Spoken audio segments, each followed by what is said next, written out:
Ustedes saben que el Congreso le dio fuerza a una ley de movilidad jubilatoria nueva.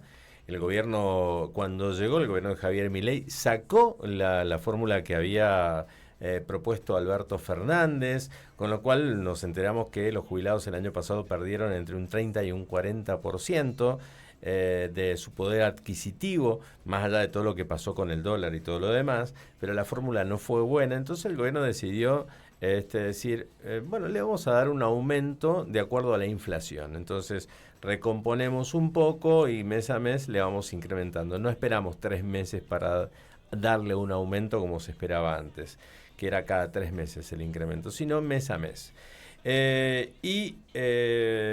Entonces el Congreso dijo, no, nosotros vamos a ir por la nuestra, generaron una nueva fórmula de movilidad, la sancionaron en el Congreso y el presidente dijo, todo lo que atente contra el déficit fiscal lo voy a vetar. Y además las leyes cuando salen del Congreso también tienen que decir cómo se financian y es algo que le faltaba a esta ley. Bueno, el tema es que el presidente vetó esta ley que salió del Congreso, ahora el Congreso dice que va a anular el veto del presidente y estamos en este lío judicial y es por eso que hemos llamado a un amigo de la casa que es abogado constitucionalista, el doctor Pablo Teisidori, y le vamos a consultar un poquito cómo es esta cuestión y cómo puede llegar a salir. ¿Cómo estás, Pablo? Bien, buenos días, muchas gracias Buenos por la días. invitación, siempre es un placer favor. venir. Tuve que hacer esta introducción un poco para meternos en el tema, ¿no? Pero es muy válida la introducción y de hecho nos pone en este posicionamiento de entender que tiene que haber un diálogo entre poderes y hay un sistema de frenos y contrapesos en este marco, que es lo que habilitó desde larga data, porque el veto presidencial es una norma que fue incluso en los proyectos previos a la Constitución del 53 y que fue ratificado con la Constitución del 94 y le permite al Poder Ejecutivo justamente observar, porque el término técnico es observar, una ley del Congreso cuando por criterio, oportunidad o conveniencia resulta inconveniente, como valga la redundancia, para el desarrollo de las políticas del Poder Ejecutivo. Claro, porque el Ejecutivo es el que conduce el país, sus políticas son las que llevan adelante el país. Y el Congreso genera leyes que tienen que ayudar un poco a ese trayecto, ¿no? Pero bueno. Es la queja justamente del veto, y que vos bien anticipabas, que tiene que ver con el no respeto de la ley de administración financiera y control del sector público en cuanto a que toda ley, dice esta norma en el artículo 38, dice toda norma que vaya a destinar dineros por fuera de lo presupuestado tiene que contener el método de financiamiento para no ser considerada que justamente resulte inconveniente. Y a la vez también lo dice el reglamento interno, conforme dice el decreto en el artículo 126 del Congreso de la Nación, que justamente evitando esto de que haya una ley que ponga en riesgo las arcas del Estado, tiene que haber o estar dentro de lo presupuestado, y si está fuera del presupuesto tiene que tener cómo financiarse y determinarlo de manera expresa. Y esto que salió del Congreso no lo tiene. Es una de las falencias que tiene este proyecto de ley, lo que no quita que esto pueda ser discutido en la Cámara y pueda generar, de hecho así lo fue. Entonces ahora la discusión va a ser si se va, porque el gran problema que tiene el sistema es que ahora el voto es por sí o por no, claro. de manera nominal y fundada por los legisladores de ambas cámaras. Entonces tienen que sostener en 2/3 partes, lo que yo descarto que en el Senado, digamos, la gente que promulgó la ley lo va a tener. Creo que hay una mayoría importante ahí. Sí, hay una mayoría kirchnerista que alcanza un poco los números con sus aliados. Tal cual. En diputados está la incógnita, pero, insisto, creo que más allá del gusto que pueda tener personalmente yo o la gente respecto y entendiendo las dificultades que pasan nuestros abuelos respecto a lo que es la jubilación, bien, el proyecto tiene falencias.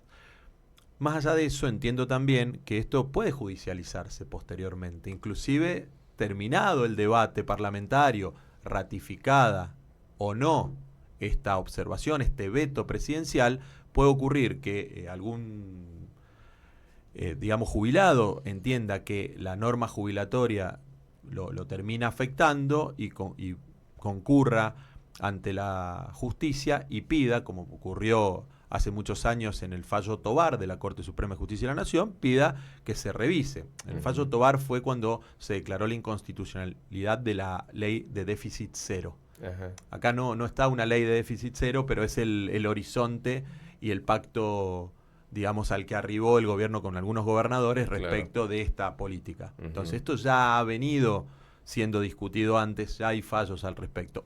Al revés, respecto de la movilidad jubilatoria, ¿sí? Cómo se analiza en más o en menos, tenemos el veto de Cristina Kirchner al 82% móvil, ¿sí? Recordemos que ocurrió bajo fundamentos similares, y a la vez tenemos fallos en materia previsional de jubilados que vieron privados sus incrementos jubilatorios, como en Badaro o en Pedraza, donde la Corte dijo, independientemente de las fórmulas jubilatorias, podemos avanzar en un régimen que sea comprensivo de las necesidades de las personas. Entonces esto creo que recién empieza. Bueno, se me vino a la cabeza rápidamente el tema del 82% móvil, que solamente tiene un sector de la población, nada más que lo logró, tengo entendido, los docentes nada más tienen ese móvil. Hay algunos regímenes especiales que también lo tienen, pero el horizonte que nosotros vemos y decimos siempre es lo que le correspondería a todo el universo de jubilados, sería cobrar por ahí el 82% móvil es la mezcla, ¿no? Pero tener un porcentaje respecto al trabajador activo que sea un poco más acorde. Hay sectores que están por debajo del 40%. El régimen jubilatorio en Argentina es muy complicado, ¿sí? Yo, sin ser especialista en la materia, pero en términos coloquiales podemos decir que hay un desfinanciamiento enorme desde hace muchísimos años, y donde también vemos que las cajas de jubilaciones han desviado fondos a distintas ayudas sociales con el aporte de los trabajadores activos que debería ir directamente hacia el porcentaje jubilatorio. Entonces, creo que el sistema hay que revisarlo un poco más profundamente. Hay muchas cosas que se pagan desde ahí, desde el ANSES, desde la asignación universal por hijo hasta otro tipo de ayudas.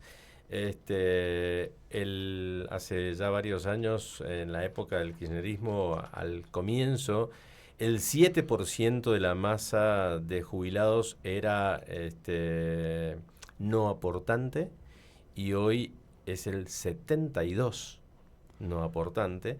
Por lo tanto, jubilaron un montón de gente que nunca aportó, más allá de los descuentos y todo, pero esto desfinanció el sistema.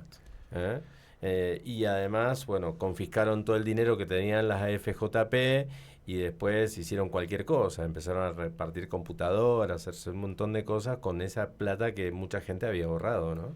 Es exactamente así. Se estima que el universo de personas con derecho a beneficios previsionales reales son 8 millones de personas, y los planes y pagos que emite el ANSES mensualmente son más de 20. Claro. Entonces, obviamente, de esta manera va a ser muy difícil que el sistema funcione. Más allá de que las cajas previsionales a nivel global tienen deficiencias, pero bueno, el tamaño de las mismas es lo que hace a la complejidad de lo que nosotros estamos viviendo hoy. Y obviamente es un tema que no se puede resolver sencillamente. Claro, por eso el Estado dice, nos van a quebrar. Y claro, porque si hay un déficit que es menor, el Estado lo puede salir a cubrir, porque tiene otros recursos y tiene herramientas como para hacerlo. Pero tamaño déficit no lo puede hacer.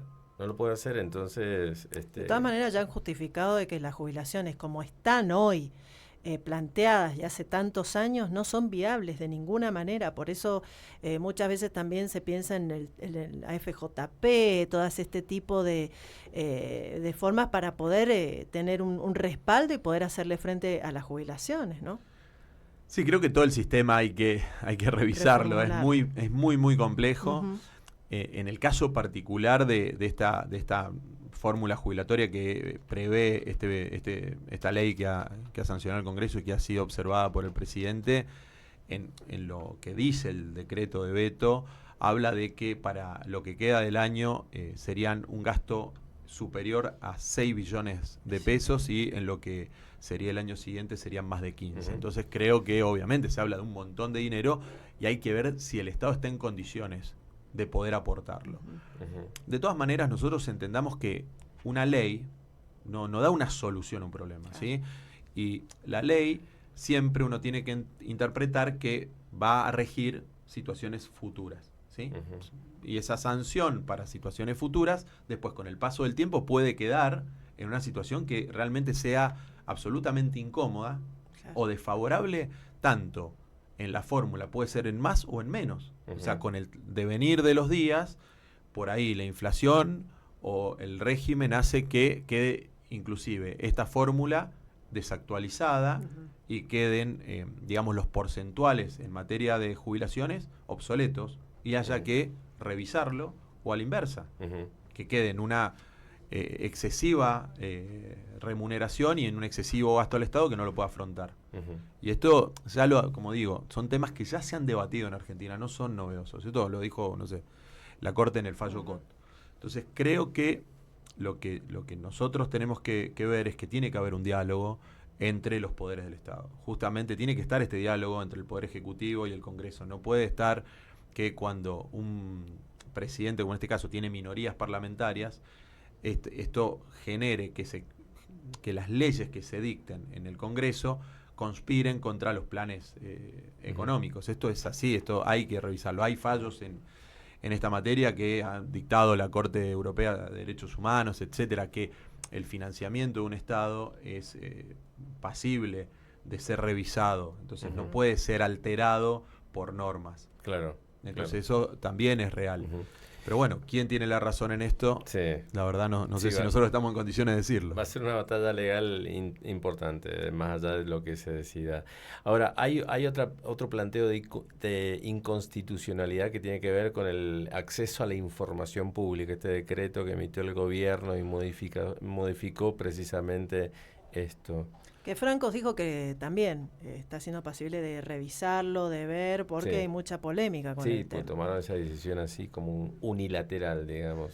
Sí, a ver, creo que como un principio de no regresión, creo que el hecho de haber podido avanzar en que cualquier persona pueda tener acceso a información pública me parece importantísimo. O sea, y hacer un retroceso en eso no sé si es oportuno.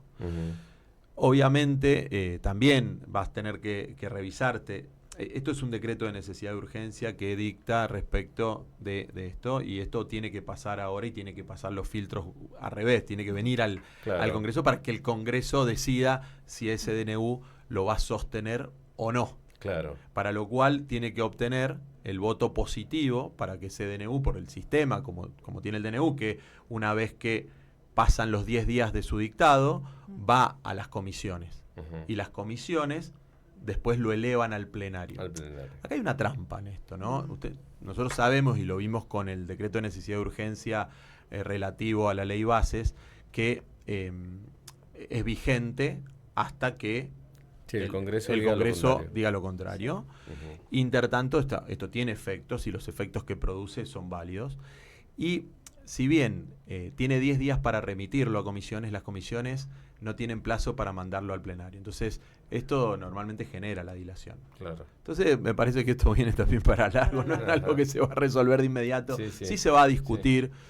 Creo que no sé si estoy de acuerdo con que se pueda reprimir la información pública. Creo que todos tenemos que tener acceso a las políticas públicas y el acceso a la información pública en todos los niveles, ¿sí? Y no tiene que ser que ese acceso, como era antes, tenía que ser una investigación periodística solamente. Antes, obviamente, no es que la función de la prensa se haya visto disminuida, sino que se ha visto aliviada, porque hoy mismo cualquier medio de prensa, inclusive a través de una nota simple, puede obtener la información que antes requería caminar un montón de pasillos, buscar alguna persona que nos diera alguna información bajo cuerda. Bien, voy a abusar de la confianza y del conocimiento de Pablo. No hemos acordado hablar de otros temas, pero esta mañana escuché hablar están los decretos de necesidad y urgencia, y se incrementó el presupuesto de la CIDI, así se le otorgó tanto dinero, pero escuchaba que antes se había hecho lo mismo en otros gobiernos, como el de Cristina Fernández, pero lo hacían con otro tipo de decretos que eran como más secretos, como, ay, no me acuerdo el nombre, ahora se me fue el nombre, como decretos reservados. Sí, porque justamente, bueno, son las políticas de Estado en materia de un organismo como es la CIDE, que tiene, digamos, una función que hace a la investigación, digamos, en secreto de muchas fuentes, digamos. O sea, lo que la CIDE debería dedicarse, a mi modesto criterio, es a combatir la narcocriminalidad, el terrorismo, a prevenir todo eso. A prevenir ese tipo de conflictividad y no que tenga un halo político. ¿Sí? Entonces se tomaban fondos reservados del Tesoro de la Nación y a través de decretos reservados se le hacían asignaciones presupuestarias. Bueno, justamente esto todo se vincula porque nosotros necesitamos que poder tener acceso a la información pública y saber en definitiva por qué se dieron esos fondos y para qué se utilizaron. Bueno, de esta manera uno empieza a hacer un cerrojo. Sí, al hacerlo por un decreto de necesidad de urgencia, bueno, toma una visión, primero toma una visión de que toma Estado público esta asignación y puede ser debatida por el Congreso, que eso es positivo. También veo que hay un abuso en lo que es los decretos de necesidad de urgencia, que son para justamente casos excepcionales, de necesidad y de urgencia. Donde las circunstancias ameritan que no puedan ser los temas tratados a través del Congreso. Pero bueno, no, la verdad que son organismos que han dejado tanto que desear en los últimos años y nos tienen a todos un poco con gusto esquivo. Entonces creo que por eso nos significa que incrementar el presupuesto de un organismo así nos haga ruido. Ojo, si este organismo va a ser hoy tomado de otra manera y va a ser, por ejemplo, para combatir el narcotráfico en Rosario y tener otro mes más como el mes pasado en que no hubieron homicidios, bueno, démosle los fondos que necesitan. O, por ejemplo, lo que han detectado ahora, la actividad de Hezbollah y todo eso, ¿no? Tal cual, o sea, si tiene si tiene ese sentido, los organismos de inteligencia nacional van a necesitar recursos. Entonces, bueno, está justificado el pedido de recursos. Ahora, si se va a utilizar, como se ha utilizado en otros momentos de la historia, para hacer persecución política, etcétera, bueno, evidentemente hay que revisar esos fondos y en definitiva hay que revisar la institución. Exacto. Pero entiendo que el mundo está pasando por un momento muy complejo y Argentina hoy es, por lo que se dice a nivel internacional, es foco de posibles atentados terroristas en función a incluso declaraciones que tuvo el presidente Milei respecto a la conflictividad que hay entre Israel y el Hamas. Entonces, obviamente, si hay que invertir para poner a seguridad y a resguardo a los argentinos, bueno, está justificado. Exacto. Pablo, te agradecemos muchísimo. Muchas gracias. Bueno, espero haber sido útil. Sí, muy útil, porque teníamos que aclarar estas cosas y muchas cosas así la gente las escucha, pero no las entiende. Entonces necesitamos que alguien que sabe nos lo explique. Y en algún momento me encantaría hablar, viste que se está hablando de tanta reforma de la Constitución, ya han pasado 30 años de aquella reforma, también quieren una acá provincial. ¿Qué es lo que se pretende? Porque hay mucho que ya queda obsoleto, viejo, en desuso. Entonces, bueno, también darle las noticias a la gente para que sepa qué es lo que se quiere hacer en la provincia en esa materia. Así que en algún momento nos podríamos dedicar a eso. Exactamente. Con grandísimo gusto, ¿no? Bueno, ya está casi una próxima invitación. Pablo, muchas gracias. No, gracias a ustedes y a disposición. Dale. Las 9 de la mañana con 26 minutos. Una linda mañana que, bueno, avanza a paso largo. Sí, yo digo rápido. Sí.